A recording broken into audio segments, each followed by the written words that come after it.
नमस्ते सबैजनालाई, म डाक्टर प्रवीण। तपाईहरुले यो नयाँ पत्रिकाको अध्ययन देखिसक्नुभयो होला। यो अध्ययनमा चाहिँ नेपाली खानाले सुगर, प्रेसर जस्ता रोगहरूलाई चाहिँ रिभर्स गर्न सक्छ भनेर कन्क्लुजन दिएको छ। यो वास्तवमा साँच्चीकै सही हो। आयुर्वेदमा पनि हामी जुन प्रदेशमा रहन्छौँ त्यही प्रदेशमा फल्ने आहार विहार हाम्रो लागि एकदमै हितकर हुन्छ भनेर वर्णन गरिएको छ।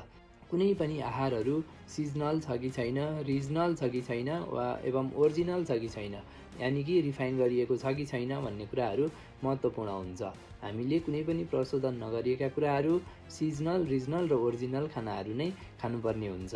त्यही गरी हामीले खानेकुरामा यदि स्वाद, सुन्दरता र सुगन्धता, खाँदाफेरि स्वादिलो हुने, देख्दामा सुन्दर हुने र बास्नामा एकदम सुगन्ध आउने छ भने त्यो खानेकुरा हाम्रो लागि उपयुक्त हुन्छ भनेर जान्नुपर्ने हुन्छ। केही समय अगाडि एउटा युएसमा रिसर्च प्रुभन भयो।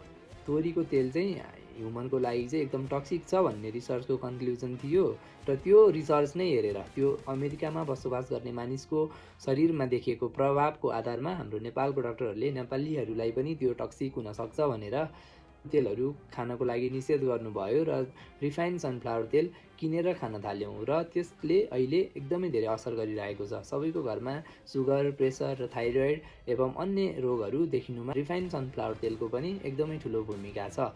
त्यसकारण त्यो रिसर्च युएसमा भए तापनि हामीलाई तोरीको तेलहरू नखान यहाँ आग्रह गरियो र अहिले धेरै डाक्टरहरूले तोरीको तेलहरू एकदम उपयुक्त हुन्छ, खाँदा हुन्छ। कुनै पनि प्रशोधन नगरिएको शुद्ध तोरीको तेल छ भने सनफ्लावर ओइल भन्दा, रिफाइन्ड सनफ्लावर ओइल भन्दा धेरै राम्रो छ, त्यो सेवन गर्नुहोस् भनेर सुझाव दिनुहुन्छ। त्यसकारण हामीले नेपालमै भएको रिसर्चमा आधारित भएर नेपालमै भएका खानेकुराहरू खानु एकदमै उपयुक्त हुन्छ। त्यस्तै गरी हाम्रै रिजनमा फल्ने गाजर, सुन्तला, जुनार एवं केरा एवं अन्य फलफुल एवं तरकारीहरू नेपालमै उब्जेको हाम्रो लागि बेस्ट हो हैन। हामीले चाहिँ महँगो जस्तै डेट्स, एभोकाडो एवं किवी त्यो बाहिरबाट ल्याएर खानुपर्ने हुँदैन। बाहिरबाट ल्याएका खानेकुराहरूभन्दा नेपालमै उब्जेका खानेकुराहरू धेरै राम्रो हुन्छ। यसरी प्रिजर्भेटिभ एवं कोल्ड स्टोरमा राखिएका खानेकुराहरूको न्युट्रिएन्ट भ्यालु एकदमै कम हुन्छ र हाम्रो शरीरलाई पनि हानि गर्ने हुन्छ। त्यसकारण हाम्रै देशमा उब्जिएका खानेकुराहरूलाई, स्वदेशी उत्पादनलाई प्रोत्साहन गरौँ र स्वस्थ रहौँ। धन्यवाद।